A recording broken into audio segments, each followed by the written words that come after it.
ಎಲ್ಲರಿಗೂ ನಮಸ್ಕಾರ. ಇವತ್ತು ನಾ ಸರಳವಾಗಿ ಮೆಂತ್ಯ ಚಟ್ನಿ ಹೆಂಗೆ ಮಾಡ್ಕೋಬೇಕು, ಆರೋಗ್ಯಕರವಾದಂಥ ಮೆಂತ್ಯ ಚಟ್ನಿಯನ್ನು ಹೆಂಗೆ ಮಾಡ್ಕೊಂಡು ತಿನ್ಬೇಕಂತ ಹೇಳ್ಕೊಡ್ತೇನೆ ನೋಡಿರಿ. ಹಂಗೆ ತಿನ್ನೋಕೆ ಯಾರಿಗೂ ಆಗೋದಿಲ್ಲ, ಯಾಕಂದ್ರೆ ಕೈ ಇರ್ತದೆ. ಅದಕ್ಕೆ ನಾನು ಇಲ್ಲಿ ಮೊಳಕೆ ತರಿಸಿದ್ದೇನೆ ನೋಡಿರಿ, ಒಂದು ಕಾಳು ಮೊಳಕೆ ತರಿಸಿದ್ದೀನಿ. ಇದನ್ನು ಮಾಡೋದು ಭಾಳ ಸರಳವಾಗೈತೆ ರೀ. ಇದನ್ನು ಮಿಕ್ಸರ್ನಾದು ಹಾಕಬಾರ್ದು, ಇದು ಕಲ್ಲೊಳಗೆ ಜಜ್ಕೊತಾ ಇದ್ದೀನಿ. ಅದು ಮತ್ತು ಜೀರಿಗೆ ಬೇಕು ರೀ, ರುಚಿಗೆ ತಕ್ಕಷ್ಟು ಉಪ್ಪು ಬೇಕು, ಮತ್ತು ಬೆಳ್ಳುಳ್ಳಿ ಒಂದು ಮೆಣಸಿನ್ಕಾಯಿ ಆದ್ರೆ ಸಾಕು ರೀ. ರುಚಿಗೆ ಬೇಕಂದ್ರೆ ಅಷ್ಟೇ ನಾವು ಕೊತ್ತಂಬರಿ ಹಾಕ್ಕೋಬೋದು. ಭಾಳ ಸರಳವಾಗೈತಿ ಮತ್ತು ಇದು ಭಾಳ ಉಪಯೋಗ ಅದ ನೋಡ್ರಿ. ಮೆಂತ್ಯ ತಿನ್ನೋದ್ರಿಂದ ನಮ್ಮ ಆರೋಗ್ಯ ಚಲೋ ಇರ್ತೈತಿ, ಶುಗರ್ ಕಂಟ್ರೋಲ್ ಇರ್ತೈತಿ. ಆಮೇಲೆ ಕಾಲು ನೋವು, ಜಾಯಿಂಟ್ ಪೇನ್ಸ್ ಎಲ್ಲ ಹೋಗ್ತಾವೆ. ಆದರೆ ಶುಗರ್ ಕಡಿಮೆ ಇದ್ದವರು ಅದನ್ನು ಸ್ವಲ್ಪ ಲಿಮಿತವಾಗಿ ತಿನ್ನಬೇಕು.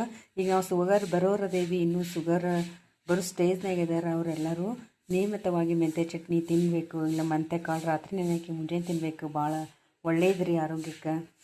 ನೋಡಿರಿ, ಇದನ್ನು ನಾನು ಹೆಂಗೆ ಮಾಡ್ಬೇಕಂತಂದ್ರೆ ಮೆಂತ್ಯ ತೊಗೊಂಡಿದ್ದೀನಿ ರೀ. ಮೆಂತ್ಯನಿಗೆ ಸ್ವಲ್ಪ ಈ ಸಣ್ಣ ಇದು ಇರೋದ್ರಿಂದ ಸ್ವಲ್ಪ ಹಾಕಿ ಜಜ್ಕೊತೇನೆ ರೀ. ಇದಕ್ಕೆ ನಾನು ಮೆಣಸಿನ್ಕಾಯಿ, ಬೆಳ್ಳುಳ್ಳಿ ಮತ್ತು ಒಂದು ಸ್ವಲ್ಪ ಜೀರಿಗೆ ಮತ್ತು ರುಚಿಗೆ ತಕ್ಕಷ್ಟು ಉಪ್ಪು ಹಾಕ್ಕೊತೀನಿ ನೋಡಿರಿ. ಮೊದಲಿಗೆ ಇದನ್ನಷ್ಟು ಹಾಕ್ಕೊಂಡು ಜಜ್ಕೊಂಬರ್ತೇನೆ ನಾನು.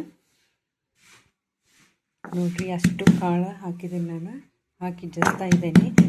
ಈ ಸಮಯದಾಗ ನಾವು ಈಗ ಒಂದು ಸ್ವಲ್ಪ 4 ಎಸಳು ಬೆಳ್ಳುಳ್ಳಿ ಹಾಕ್ಕೋಬೇಕು ರೀ. ಒಂದು ಸ್ವಲ್ಪ ಜೀರಿಗೆ ಹಾಕ್ಕೋಬೇಕು. ಭಾಳ ಹಾಕ್ಕೊಂಡ್ರೆ ಕೈ ಆಗ್ತದೆ. ಮೊದಲ ಮೆಂತ್ಯ ಕೈ ಇರ್ತದೆ. ಸ್ವಲ್ಪ ರುಚಿಗೆ ತಕ್ಕಷ್ಟು ಉಪ್ಪು ಹಾಕ್ಕೋಬೇಕು ರೀ. ಆಮೇಲೆ ಕೊತ್ತಂಬರಿನೂ ಈಗ ಹಾಕ್ಕೋಬೇಕು. ಎಲ್ಲ ಮಿಕ್ಸ್ ಮಾಡಿ ಚಲೋತ್ನಾಗಿ ಜಜ್ಬೇಕು ನೋಡಿರಿ. ಇದು ರೊಟ್ಟಿ ಒಳಗೆ ತಿನ್ನೋಕೆ ಭಾಳ ರುಚಿ ಇರ್ತೈತಿ. ಮತ್ತು ಹಂಗೆ ತಿನ್ನೋಕೆ ಆಗಂಗಿಲ್ಲಲ್ರಿ. ಅದಕ್ಕೆ ಹೀಗೆ ಚಟ್ನಿ ಮಾಡ್ಕೊಂಡು ತಿಂದ್ರೆ ಭಾಳ ಆರೋಗ್ಯಕ್ಕೆ ಚಲೋ ನೋಡಿರಿ. ಆರೋಗ್ಯಕರವಾದಂಥ ಮೆಂತ್ಯ ಚಟ್ನಿ ಮಿಕ್ಸರಿಗೆ ಹಾಕಬಾರ್ದು ರೀ. ಮಿಕ್ಸರಿಗೆ ಹಾಕಿದ್ರೆ ಗಜ್ಜಿ ಆದಂಗೆ ಆಕೈತಿ. ಮತ್ತು ಇದನ್ನು ಕೂದಲಕ್ಕೂ ಕೂಡ ನೆನೆಹಾಕಿ ಪೇಸ್ಟ್ ಮಾಡಿ ಹಚ್ಕೊತಾರೆ, ಅದಕ್ಕೂ ಭಾಳ ಚಲೋ ರೀ. ನೋಡಿರಿ, ಮೆಂತ್ಯದಿಂದ ಭಾಳ ಉಪಯೋಗ ಇದ್ದಾವೆ. ನಾವು ಏನು ಆಗ್ತೈತೆ ಅಂದರೆ ಕೈ ಆಗ್ತದೆ ಅಂತಂದು ಯಾರೂ ತಿನ್ನೋದಿಲ್ಲ. ಈಗ ರೊಟ್ಟಿ ಜೋಡಿ ಈಗ ಒಂಥರ ಚಟ್ನಿ ಮಾಡ್ಕೊಂಡು ತಿಂದ್ರೆ ಬೇರೆ ಪಲ್ಯದ ಜೊತೆ ಹೋಗ್ತೈತಿ, ಆರೋಗ್ಯಕ್ಕೂ ಚಲೋ. ನೀವು ಎಲ್ಲರೊಮ್ಮೆ ಮಾಡಿ ನೋಡಿರಿ. ಬಾಲಶಂಕರಿ ರೆಸಿಪೀಸ್ ನೋಡುತ್ತಿರುವ ಎಲ್ಲರಿಗೂ ತುಂಬ ಹೃದಯದ ಧನ್ಯವಾದಗಳು.